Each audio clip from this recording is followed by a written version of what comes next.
Hello everyone, welcome to my YouTube channel. ನೀವೇನಾದರೂ Bengaluru near trekking ಹೋಗಬೇಕು ಅಂತ ಪ್ಲ್ಯಾನ್ ಮಾಡ್ತಾ ಇದ್ದೀರಾ? ಹಾಗಾದರೆ ಈ ವಿಡಿಯೋನ ಕಂಪ್ಲೀಟಾಗಿ ವಾಚ್ ಮಾಡಿ, ಯಾಕಂದರೆ ನಾನೊಂದು ಬೆಸ್ಟ್ ಪ್ಲೇಸ್ನ ನಿಮಗೆ ಈ ವಿಡಿಯೋದಲ್ಲಿ ಶೇರ್ ಮಾಡ್ತಾ ಇದ್ದೀನಿ. ಇವತ್ತು ಮಾರ್ನಿಂಗು 6:30ಗೆ ಎದ್ದು ನಾವು ಹೊರಟಿದ್ದು ಶ್ರೀ ರೇವಣಸಿದ್ದೇಶ್ವರ ಬೆಟ್ಟ. ಇದಿರೋದು ರಾಮನಗರದಲ್ಲಿ. ಈ ಬೆಟ್ಟ ಬೆಂಗಳೂರಿಂದ 65 to 70 ಕಿಲೋಮೀಟರ್ಸ್ ಡಿಸ್ಟೆನ್ಸಲ್ಲಿ ಬರುತ್ತೆ. ರಾಮನಗರದಿಂದ ಸ್ವಲ್ಪ ಮುಂದೆ ಹೋದರೆ ನಿಮಗೆ ಅವ್ವೇರಹಳ್ಳಿ ಅಂತ ಒಂದು ಊರು ಬರುತ್ತೆ. ಅಲ್ಲೇ ಈ ಬೆಟ್ಟ ಇರೋದು. ನೀವು ರೇವಣಸಿದ್ದೇಶ್ವರ ಬೆಟ್ಟ, ಇಲ್ಲಾಂದರೆ ಕೆಲವೊಬ್ಬರು ಈ ವಿಡಿಯೋ ನೋಡ್ತಿರ್ತಾರಲ್ಲ, ಅವರಲ್ಲಿ ಕೆಲವೊಬ್ಬರಿಗೆ ಮನೆ ದೇವರು ಕೂಡ ರೇವಣಸಿದ್ದೇಶ್ವರ ಆಗಿರುತ್ತೆ. ಅವರೆಲ್ಲರೂ ಖಂಡಿತವಾಗಿ ಈ ಬೆಟ್ಟನ ಒಂದ್ಸಲಾರು ಹತ್ತಿರ್ತೀರ. ಅಲ್ಲದೆ ಇಲ್ಲಿ ಇನ್ನೂ ಬೇರೆ ಬೇರೆ ದೇವಸ್ಥಾನ ಕೂಡ ಇದೆ. ರೇಣುಕಾಂಬ ದೇವಸ್ಥಾನ ಇದೆ, ಭೀಮೇಶ್ವರ ದೇವಸ್ಥಾನ ಕೂಡ ಇಲ್ಲಿ ಇದೆ. ಈ ಬೆಟ್ಟ ಸಮುದ್ರ ಭಾಗದಿಂದ ಸುಮಾರು 3066 ಅಡಿ ಎತ್ತರದಲ್ಲಿದೆ. ಇನ್ನು ಈ ಬೆಟ್ಟದ ಹಿಸ್ಟ್ರಿ ನೋಡೋದಾದರೆ, ಶ್ರೀ ಜಗದ್ಗುರು ರೇಣುಕಾಚಾರ್ಯರು ಇಲ್ಲಿ ಬಂದು ಶಿವನಿಗಾಗಿ ತಪಸ್ಸು ಮಾಡಿ ವರ ಪಡೆದಿರ್ತಾರೆ. ಈಗಲೂ ಕೂಡ ತುಂಬ ಜನ ಶಿವನ ಆಶೀರ್ವಾದ ಪಡಿಬೇಕು ಅಂತ ಈ ಬೆಟ್ಟನ ಹತ್ತುತ್ತಾರೆ. ಈ ಬೆಟ್ಟ ಹತ್ತೋದು ತುಂಬ ಏನು ಕಷ್ಟ ಏನಿಲ್ಲ, ಆರಾಮಾಗಿ ಹತ್ಬೋದು. ಒಂದು 20ರಿಂದ 30 ನಿಮಿಷದಲ್ಲಿ ಆರಾಮಾಗಿ ಹತ್ಬೋದು. ಹತ್ತಕ್ಕೆ 20 ನಿಮಿಷ ಮತ್ತು ಇಳಿಯೋಕ್ಕೆ 20ರಿಂದ 30 ನಿಮಿಷಗಳು ಬೇಕಾಗುತ್ತೆ.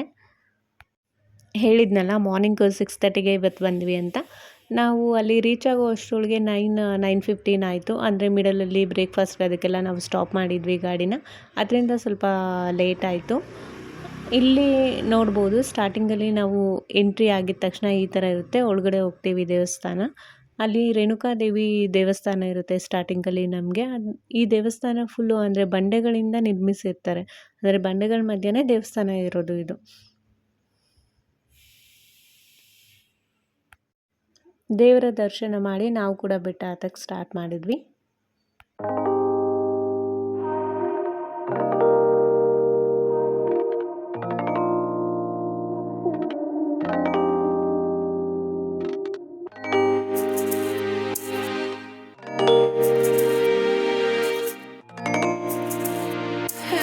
ರೇವಣಸಿದ್ದೇಶ್ವರ ಸ್ವಾಮಿ ಅಂದರೆ ದರ್ಶನ ಮಾಡೋಕ್ಕೆ ಯಾವುದೇ ರೀತಿ ಎಂಟ್ರಿ ಟಿಕೆಟ್ ಇರಲ್ಲ. ಆದರೆ ಟೈಮಿಂಗ್ಸ್ ಕೂಡ ಮೆನ್ಷನ್ ಮಾಡಿದ್ದಾರೆ, ನೀವು ಅಲ್ಲಿ ಚೆಕ್ ಮಾಡ್ಬೋದು. ಹಾಗೆ ಯಾರ್ಯಾರು ಬೆಟ್ಟ ಹತ್ತುತ್ತಾರೆ ಅವ್ರಿಗೆಲ್ಲ ಕೆಲವೊಂದು ಸೂಚನೆಗಳನ್ನ ಇಲ್ಲಿ ಹಾಕಿದ್ದಾರೆ ನೋಡಿ. ಅಂದರೆ ಜಾಸ್ತಿ ಫೋಟೋಸ್, ವೀಡಿಯೋಸ್ ಅದೆಲ್ಲ, ಸೆಲ್ಫಿ ಅದೆಲ್ಲ ತೊಗೊಳ್ಳುವಾಗ ಕೇರ್ಫುಲ್ಲಾಗಿರಿ, ಮತ್ತು ಹತ್ತುವಾಗ ನಿಧಾನವಾಗಿ ಹತ್ತಿ, ಆ ಥರ ಎಲ್ಲ ಹಾಕಿದ್ದಾರೆ, ನೋಡ್ಬೋದು. ನಾವು ಕೂಡ ಈ ಥರ ಜರ್ನಿನ ಸ್ಟಾರ್ಟ್ ಮಾಡಿದ್ವಿ. ನಾವು ಹೋಗಿದ್ದು ವೀಕೆಂಡಲ್ಲಿ. ಅಲ್ಲಿ ಸಿಕ್ಕಾಪಟ್ಟೆ ಜನ ಇದ್ದರು.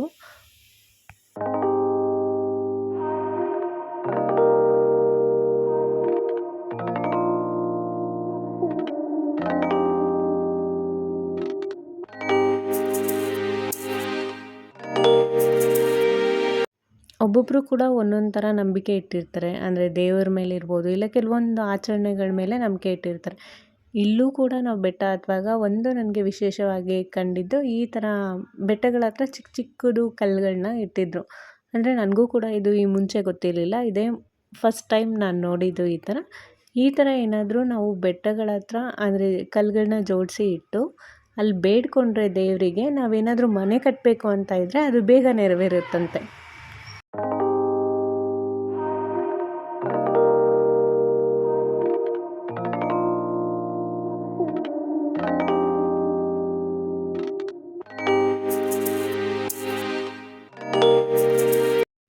ಆ ಬೆಟ್ಟದ ಪಕ್ಕದಲ್ಲೇ ನೀವು ನೋಡ್ಬೋದು, ಒಂದು ರೆಸಾರ್ಟ್ ಕೂಡ ಇದೆ.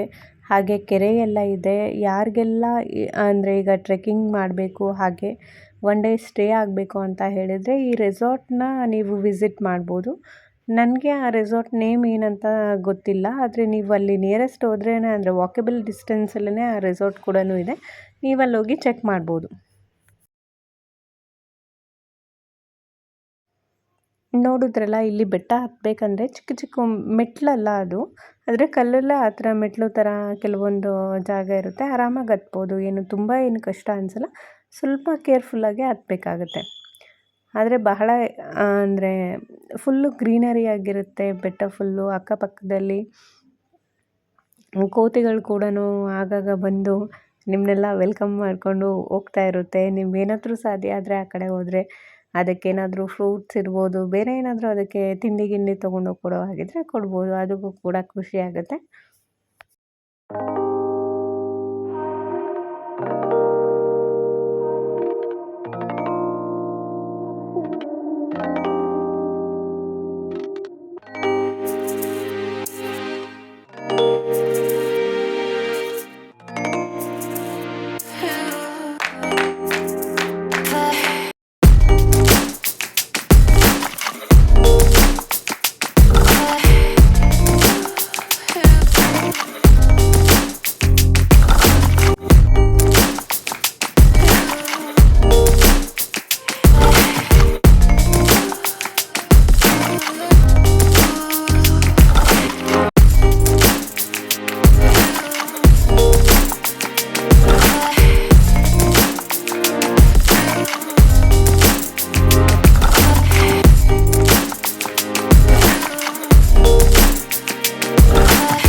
ನಾವಿನ್ನೇನು ಬೆಟ್ಟದ ಕೊನೆ ಅಂದರೆ ಪೀಕ್ನ ತಲುಪಿದ್ವಿ. ಈ ಥರ ಕಾಣಿಸ್ತಾ ಇದೆ ಅಲ್ಲಿ.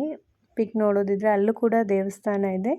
ರೇಣುಕಾ ಸಿದ್ದೇಶ್ವರ ಸ್ವಾಮಿ ದೇವಸ್ಥಾನ ಇಲ್ಲಿದೆ. ಅದು ಬಿಟ್ಟರೆ ಇನ್ನು ಭೀಮೇಶ್ವರ ಸ್ವಾಮಿ ದೇವಾಲಯ ಕೂಡ ಇದೆ. ಇದರಿಂದ ಸ್ವಲ್ಪ ಮೆಟ್ಲತ್ತಿ ನೀವು ಪೀಕ್ ಹತ್ತುತ್ತೀರಲ್ಲ, ಅದಾದಮೇಲೆ ಇನ್ನೂ ಸ್ವಲ್ಪ ಇನ್ನೊಂದು ಕಡೆ ಮೆಟ್ಲಿದೆ ನಿಮಗೆ, ಅದು ಕೂಡ ತೋರಿಸ್ತೀನಿ. ಅಲ್ಲಿಂದ ಹೋದರೆ ನಿಮಗೆ ಭೀಮೇಶ್ವರ ಸ್ವಾಮಿ ದೇವಸ್ಥಾನ ಇದೆ. ಟೋಟಲ್ ಇಲ್ಲಿ 3 ದೇವಸ್ಥಾನ ಇರುತ್ತೆ.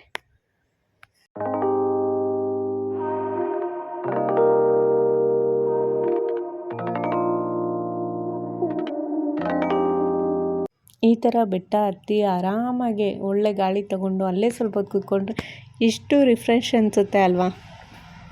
ನೀವು ಕೂಡ ಟ್ರೈ ಮಾಡಿದರೆ ಕಮೆಂಟ್ ಸೆಕ್ಷನಲ್ಲಿ ಹೇಳಿ. ಇನ್ ಕೇಸ್ ಟ್ರೈ ಮಾಡಿಲ್ಲ ಅಂತ ಹೇಳಿದರೆ ಒಂದು ಸಲ ಆದರೂ ಟ್ರೆಕ್ಕಿಂಗ್ ಪ್ಲೇಸಸ್ ಈ ಥರ ಹೋಗಿ ತುಂಬ ಅಂದರೆ ತುಂಬ ಚೆನ್ನಾಗಿರುತ್ತೆ.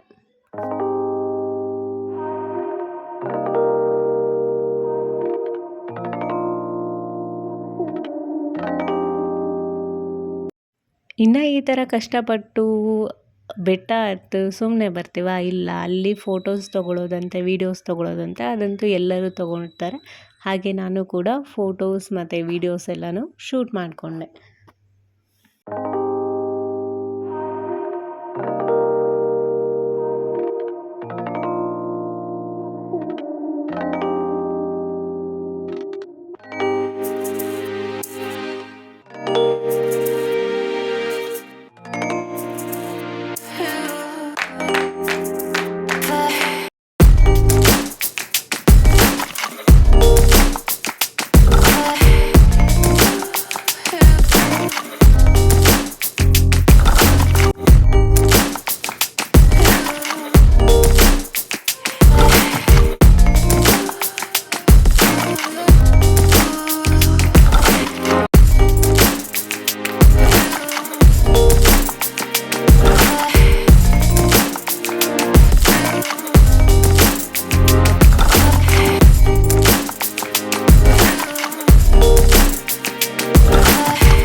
ನಾನು ಆಲ್ರೆಡಿ ಹೇಳಿದ್ನಲ್ಲ, ಇನ್ನೊಂದು ದೇವಸ್ಥಾನ ಇದೆ ಅಂತ. ಇದೇ ಭೀಮೇಶ್ವರ ಸ್ವಾಮಿ ದೇವಸ್ಥಾನ. ಇಲ್ಲಿ ಕೂಡ ಹೋಗಿ ದೇವರ ದರ್ಶನ ಮಾಡಿದ್ವಿ. ಈ ದೇವಸ್ಥಾನದೊಳಗಡೆ ನಾನು ವಿಡಿಯೋ ತೊಗೊಳಕ್ಕಾಗಿಲ್ಲ. ಅಂದರೆ ಈ ದೇವಸ್ಥಾನದಲ್ಲಿ ಕೆಲವೊಂದು ಪ್ರತೀತಿ ಇದೆ. ಅಂದರೆ ನೀವು ದೇವಸ್ಥಾನಕ್ಕೆ ಹೋಗಿ ಅಲ್ಲಿ ಒಂದು ತೆಂಗಿನಕಾಯಿನ ಕೊಡ್ತಾರೆ. ಅರಕೆಕಾಯಿ ಇರ್ಬೋದು, ಅದನ್ನು ಮನೆಗೆ ತಂದು ಕಟ್ಬೋದು. ಆ ಥರ ಕಾಯಿ ಕೊಡ್ತಾರೆ. ನೀವೇನಾದರೂ ಬೇಡ್ಕೊಂಡ್ರೆ ಅಲ್ಲಿ ಖಂಡಿತವಾಗಿ ನೆರವೇರುತ್ತೆ ಅಂತ ನಂಬಿಕೆ. ಹಾಗೆ ತಾಯತ ಆ ಥರ ಎಲ್ಲನೂ ಕೂಡ ಇಟ್ಟಿರ್ತಾರೆ. ನೀವು ಕೂಡ ಅಲ್ಲಿ ಹೋದಾಗ ಖಂಡಿತ ನಿಮಗೇನಾದರೂ ಇಂಟ್ರೆಸ್ಟ್ ಇದ್ದರೆ, ನೀವೇನಾದರೂ ಇದನ್ನೆಲ್ಲ ನಂಬ್ತೀರಾ ಅಂತ ಹೇಳಿದ್ರೆ ಅದನ್ನೆಲ್ಲ ತೊಗೋಬೋದು.